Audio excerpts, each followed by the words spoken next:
So I want to take a few minutes to start exploring in this series environmental issues in Blender.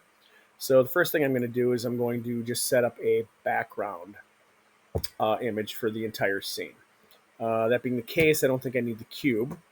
And on the side in the properties area, I'm going to select world properties. And under surface, if I select color off on the side, I can go to environment textures.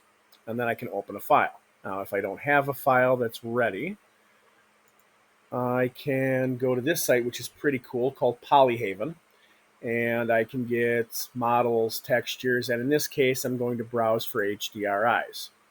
And I can take a minute, look around, a lot of very cool images, and you can see they're set up for three-dimensional viewing. So in a case like this, I might grab something like this, go ahead and download it. Once it's downloaded, I can come back. Now, in this case, it's going to be in my download folder since I literally just downloaded it. And there it is. Go ahead and open the image. Now, nothing appears to have changed whatsoever. However, if I go to my viewport shading, there we go. All right. So that ends up being a nice area that I can use as a background for whatever project I happen to be developing. Hopefully that's of some help to you.